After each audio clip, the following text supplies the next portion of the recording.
आइए सुनते हैं मुंशी जी की लिखी कहानी चकमा। सेठ चंदूमल जब अपनी दुकान और गोदाम में भरे हुए माल को देखते तो मुंह से ठंडी सांस निकल जाती। ये माल कैसे बिकेगा? बैंक का सूद बढ़ रहा है, दुकान का किराया चढ़ रहा है, कर्मचारियों का वेतन अभी बाकी है। ये सभी रकमें उन्हें अपने पास से देनी पड़ेंगी और अगर कुछ दिन और यही हाल रहा तो वो धीरे धीरे दिवालिया हो जाएंगे और किसी तरह जान न बचेगी। और ऐसे में भी ये धरना देने वाले हर दिन सर पर शैतान की तरह सवार रहते हैं। सेठ चंदूमल की दुकान चांदनी चौक दिल्ली में थी। उनके आसपास कई और दुकानें थीं। जब शहर की कांग्रेस कमेटी ने उनसे विलायती कपड़ों की खरीद और बिक्री के विषय में प्रतीक्षा करानी चाहिए तो उन्होंने कुछ ध्यान न दिया। बाजार के कई दुकानदारों ने उनकी देखा देखी प्रतिज्ञा पत्र पर हस्ताक्षर करने से मना कर दिया। चंदूमल को जो नेतृत्व कभी न नसीब हुआ था वो इस अवसर पर बिना हाथ पैर हिलाए ही मिल गया। वे सरकार के खैर ख्वाह थे। साहब बहादुरों को, सरकारी मुलाजिमों को समय समय पर रिश्वत देते रहते थे। पुलिस के भी करीबी थे, म्युनिसिपैलिटी के सदस्य भी थे। कांग्रेस के व्यापारिक कार्यक्रम का विरोध करके अमन सभा के कोषाध्यक्ष बन बैठे। ये इसी खैर ख्वाही की बरकत थी। युवराज का स्वागत करने के लिए अधिकारियों ने उनसे 25,000 के कपड़े खरीदे। ऐसे सामर्थी पुरुष कांग्रेस से क्यों डरे? कांग्रेस है किस खेत की मूली? पुलिस वालों ने भी बढ़ावा दिया। कागज पर हरगिज दस्तखत न कीजिएगा। देखें ये लोग क्या करते हैं। एक एक को जेल न भिजवा दिया तो कहिएगा। लाला जी के हौसले बढ़ने लगे। उन्होंने कांग्रेस से लड़ने की ठान ली। बस नतीजा ये हुआ कि 3 महीनों से उनकी दुकान पर सुबह 9 बजे से रात तक पहरा रहने लगा। पुलिस वालों ने उनकी दुकान पर काम करने वालों को कई बार गालियां दी, कई बार पीटा। खुद सेठ चंदूमल जी ने भी कई बार उन पर बाण चलाए, परंतु पहरे वाले किसी तरह भी नहीं टलते थे। बल्कि इन अत्याचारों के कारण चंदूमल का बाजार और भी गिर गया। आसपास की सभी दुकानों से मुनीम लोग और भी दुराशाजनक समाचार भेजने लगे। कठिन समस्या थी। इस संकट से निकलने का कोई भी उपाय नहीं था। वो देख रहे थे कि जिन लोगों ने प्रतिज्ञा पत्र पर हस्ताक्षर कर दिए हैं वो चोरी छुपे कुछ न कुछ विदेशी माल तो ले ही आते हैं और उनकी दुकानों पर पहरा भी नहीं बैठता। बस ये सारी की सारी मुसीबत उन्हीं के सर पर है। उन्होंने सोचा, पुलिस और हाकिमों की दोस्ती से मेरा भला क्या हुआ? उनके हटाए ये पहरे भी नहीं हटते। सिपाहियों को देखकर ग्राहक भी नहीं आते। किसी तरह ये पहरे बंद हो जाएं तो सारा खेल बने। इतने में मुनीम जी ने कहा, लाला जी ये देखिए, कई व्यापारी हमारी तरफ आ रहे थे। पहरे वालों ने उनको न जाने क्या मंत्र पढ़ा दिया, सब चले आ रहे हैं।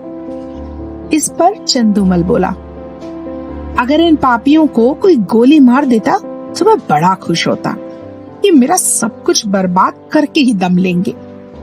अरे कुछ हेट ही तो होगी।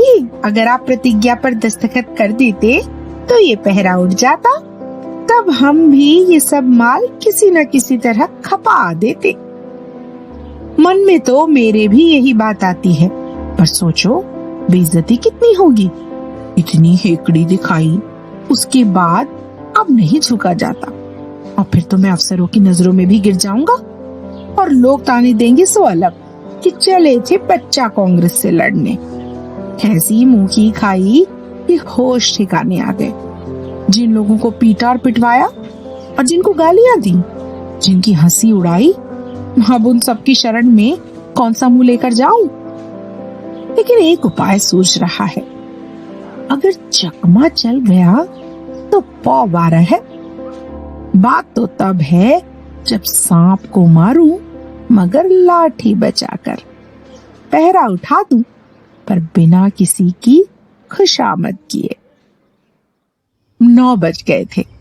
सेठ चंदूमल गंगा से नहाकर लौट आए थे और गद्दी पर बैठकर चिट्ठियां पढ़ रहे थे। दूसरी दुकानों के मुनीमों ने अपनी तकलीफ सुना दी थी। एक एक चिट्ठी को पढ़कर सेठ जी का गुस्सा बढ़ता जाता था। इतने में 2 वॉलंटियर गाड़ियां लिए हुए उनकी दुकान के सामने आकर खड़े हो गए।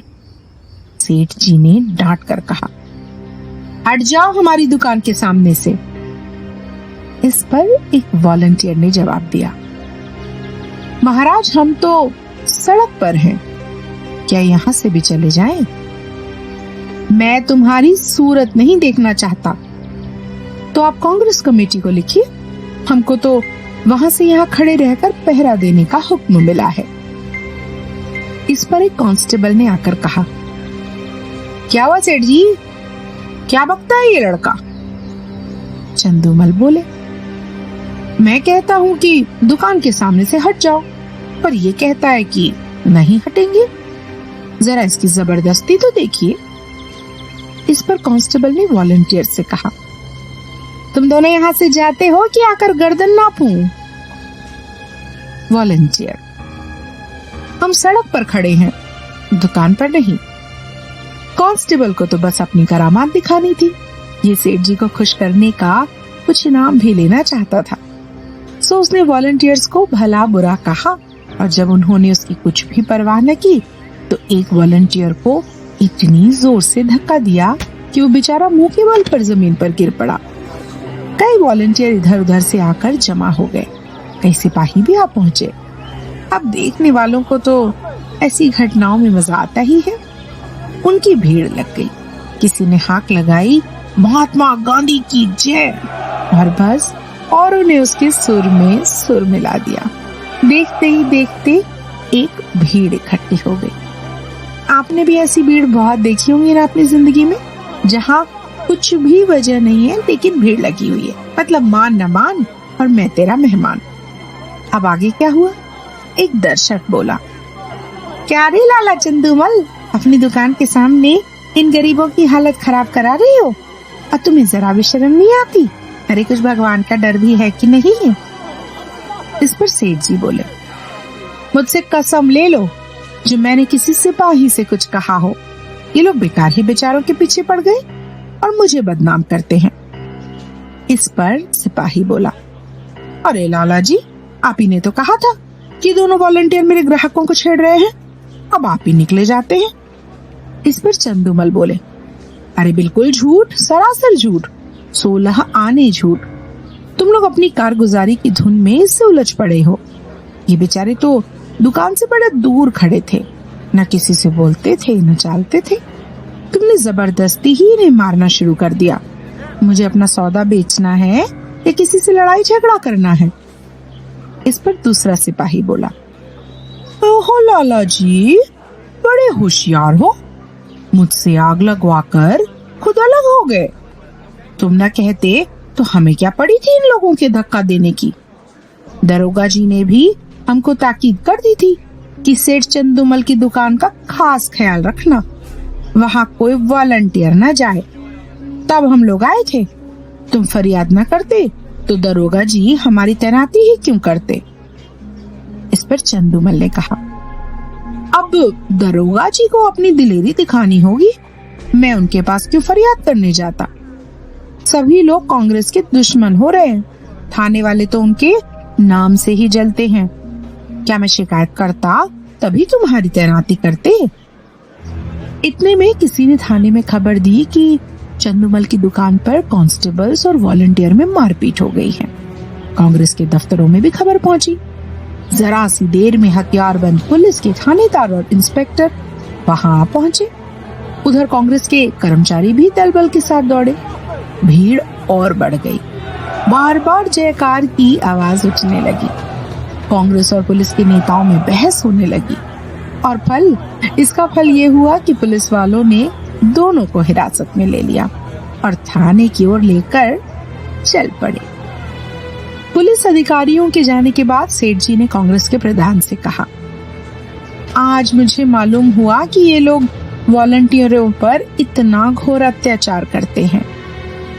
इस पर प्रधान ने कहा, तब तो वॉलंटियरों का फंसना बेकार नहीं हुआ। इस बारे में अब तो आपको कोई शक नहीं कि हम कितने लड़ाकू, कितने द्रोही, कितने हंगामा करने वाले हैं। अब तो आपको खूब मालूम हो गया होगा। जी हाँ, मालूम हो गया। आपकी गवाही तो जरूर ही होगी, प्रधान ने कहा। इस पर चंदूमल ने जवाब दिया, हाँ होगी तो मैं भी साफ साफ कह दूंगा कि चाहे बात बने या बिगड़े, पुलिस की सख्ती अब देख ही नहीं जाती। मैं भी बड़ा धोखे में पड़ा हुआ था। इस पर प्रधान ने कहा, पुलिस वाले आपको दबाएंगे बहुत। अरे एक नहीं 100 दबाव डाले, मैं झूठ कभी न बोलूंगा। सरकार उस दरबार में साथ न जाएगी मेरे।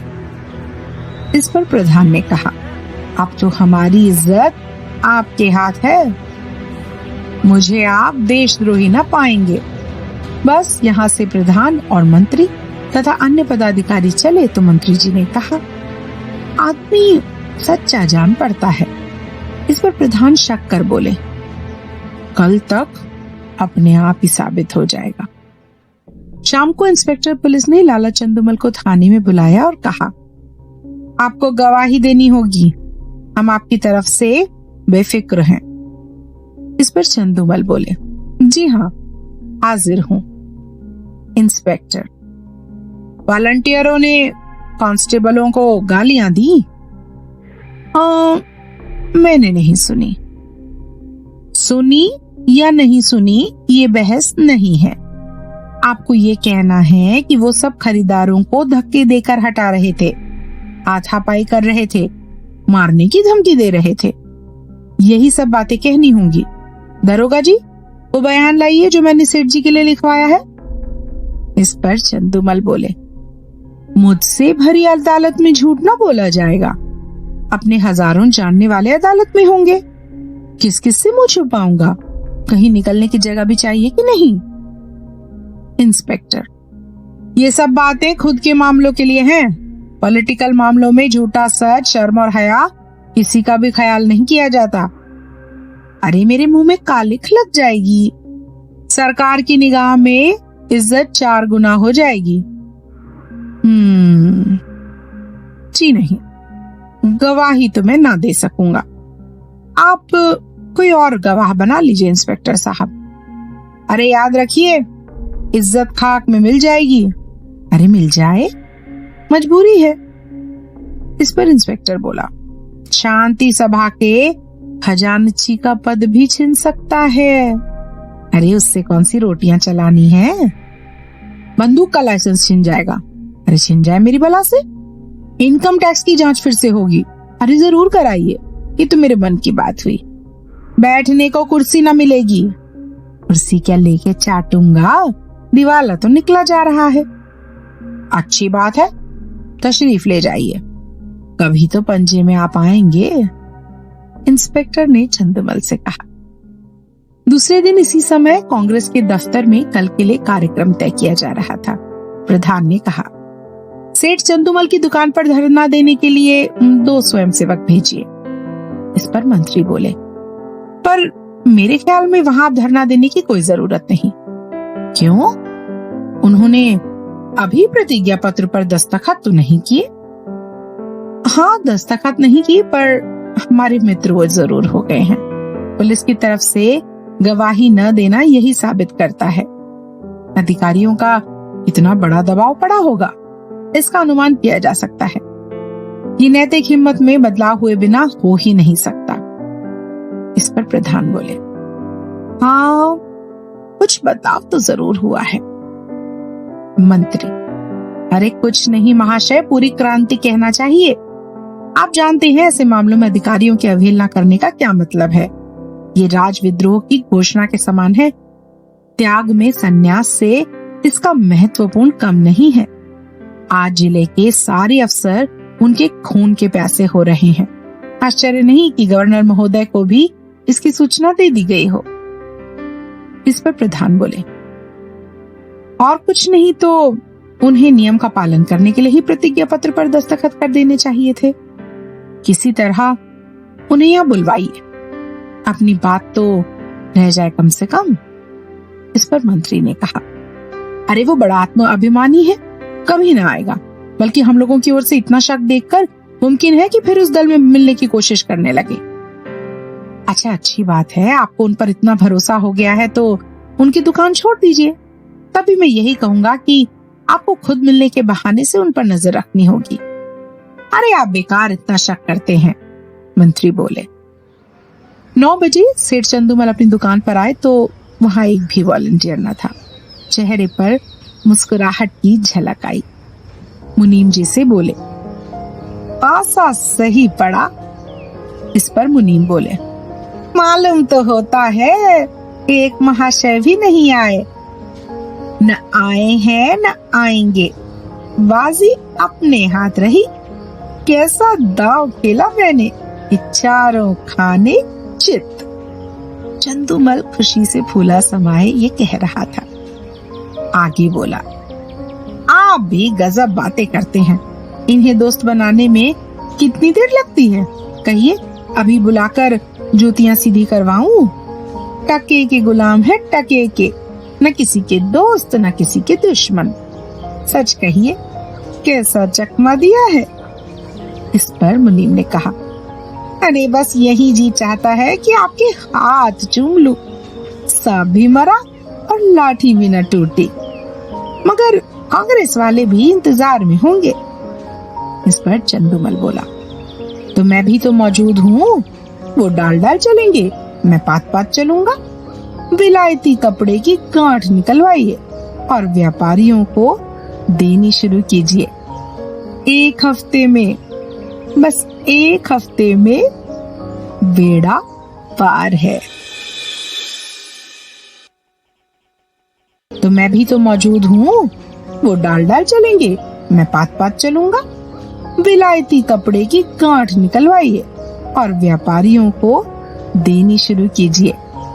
एक हफ्ते में, बस एक हफ्ते में बेड़ा पार है। अगर आपको यह कहानी पसंद आई हो तो लाइक करिए और इसी तरह की और कहानियों तथा किताबों को सुनने के लिए सब्सक्राइब करें हमारे चैनल को और दबाएं बेल आइकन।